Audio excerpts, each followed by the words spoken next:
It is extremely cold out there. Joining me now, Jeff Filek, with owner of Bigfoot Pro Services. Uh, yeah, it's cold. It's downright cold, and I hope you're staying warm. Yeah, we're staying warm, trying to stay inside where we can, but it's definitely a little chilly out. Absolutely. So you're in HVAC right now. Everyone's talking about their furnace and staying warm. What are some of the biggest things you're seeing, or calls you're getting, or in your career that you see when it gets extremely cold? Sure. One of the things that I've seen along the way is a combination of cold or snow, but the really cold is your furnace exhaust pipes. A lot of them, the high efficiency, they will go out the side of the home, and you can get, yes, exactly. You can Just get like some this, just like ice this build one. up, and with it, it blocks off the pipe. And if it's blocked off, you can't exhaust. Fortunately, for our own safety, there's devices in there that will say, "Hey, there's a problem. The exhaust is blocked." So it won't fire and damage the equipment. But in doing so, you're going to be freezing cold because it's going to shut it off. So taking a look at that is definitely a critical one.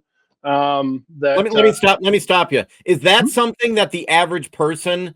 I mean, I'd be dangerous. Like, do I smack the ice off, or is it? Could it be frozen on the inside, or is what's the danger there? Because I wouldn't want to break it.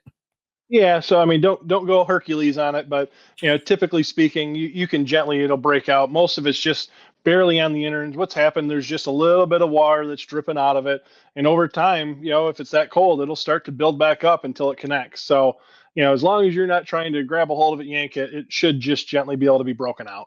Okay. And what else are you seeing when it gets extreme cold? Yeah, so I mean that's one of the bigger ones that you can see.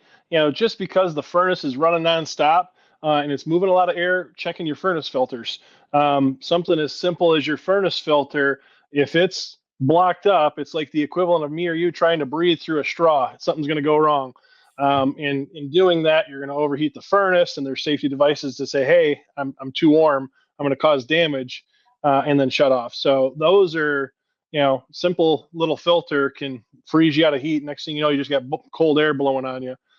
So those are the two that I would really say for a homeowner to take a peek at.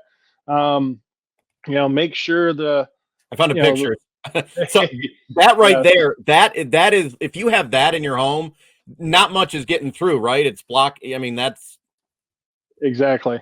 that's Imagine hurting the system too. It's having to work harder, is it, or no? it is. So there's a kind of a triple negative effect. One, you're not moving enough air, so the furnace is overheating. Two, you're not moving enough air, so now you're not pushing enough air. So now your thermostat's calling, asking for heat longer, and then it's going to run up your bill as it is. So you're hurting the furnace, you're making it run longer, and you're still not getting as much heat. And then it's going to raise your utility bills through the roof. Well, so that's a simple thing. Go check it, and that way you would avoid a lot of the charges of having your system wear and tear and go down. Just change your filter. Change your filter. Another little simple one, some of these programmable thermostats, they have batteries in them. Make a note, change your batteries. When you're in there changing your TV remote or something else or smoke detectors, maybe get in there and change it. I personally, when I'd had thermostats that had batteries, I would take those batteries out just once a year, but I'd put them in my remote. If I'm sitting there clicking the channel, trying to move forward and the batteries die, I'm a little irritated if it's dead, but it's a lot better than your thermostat being dead. Just pull them out and replace them, even if you think they're okay, just to be sure you got a good full charge. Anything? I know a lot of people. It's running constantly, furnaces, and you're probably getting calls from people. But you're saying just doing good maintenance year round will make sure that you don't go down when it is extremely cold like this. Is that how important maintenance is? It's critical, right? So I mean, this is the time you want it to run and shine. The beauty behind maintenance is more often than not you can identify what those problems are ahead of time. So if you have a blower motor that's getting ready to go out, or igniter, or whatever the case may be, to know it, you know, back in October, November versus, now when everybody is just bombarded with so many service calls, trying to get everybody taken care of because it's so cold. And because it's so cold outside, your temperature in your home drops so quick.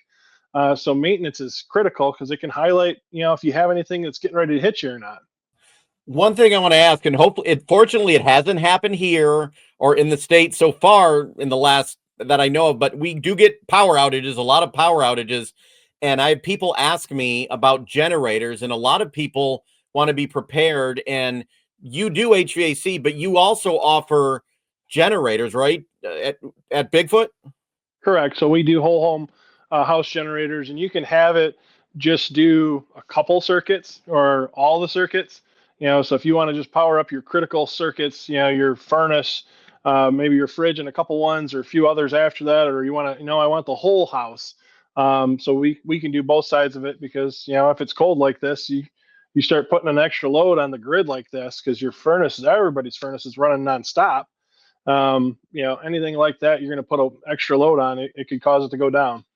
So you can actually have it where, like a lot of businesses or companies, but if someone has a home, you actually can install a generator that will automatically kick on if the power goes out, right? That is correct. And it can power the whole house.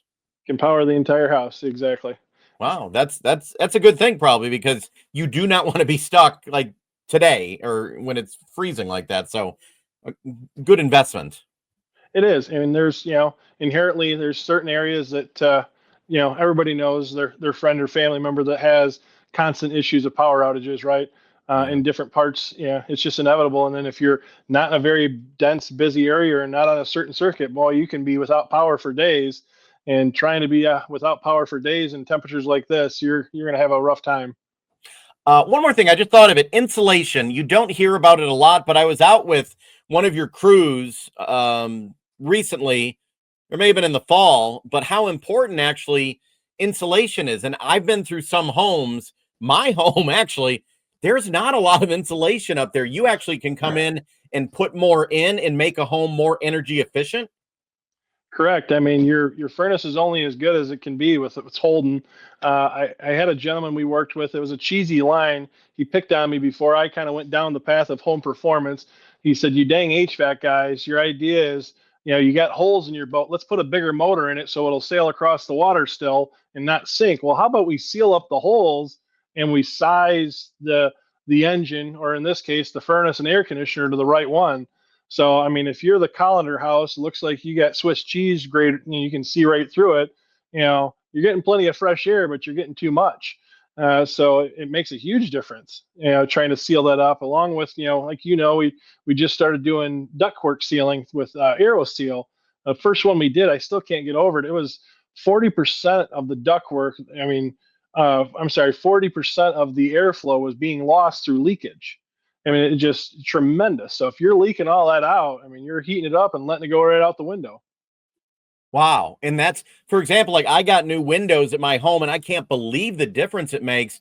But then I'm still feeling air coming through walls and in the ceilings area. So that's where you come in then. Correct. Yeah. So depending on what we're doing, one of the other sides is we do have some infrared cameras. And when it's really cold like this, it makes it a little easier to find. If you got some little leaks or big leaks, so it'll really highlight that side. Yeah. And save money. It save big money because it's expensive to keep running everything all the time. I mean, it's not free to run your furnace or air conditioner or anything like that. So whatever you're putting in your house, you want to try to keep as much as you can. I mean, sure, you need fresh air, but we can control that and bring in what you need versus just letting it leak all over the place. Gotcha. Okay. I want to bring up your website right here, Bigfoot proservices.com, phone number 810-510-FOOT. I love that, by the way. And people can they call just certain hours, or how does it work to contact you? Yeah, so they can call or text 24 hours. We're there answering. Really from 7 a.m. to 9 p.m. And then emergency services. But they can text message in at 1 in the morning. Hey, I have an emergency service, or hey, I want to be scheduled for Monday. They can text whenever they want. Wow. Okay. Well, I really appreciate you taking. Message. Yeah, I appreciate you taking the time. Anyone reach out to me, and they can get you on Facebook, text, phone, mail a pigeon to you or whatever. Thank you so much for taking the time. Thank you.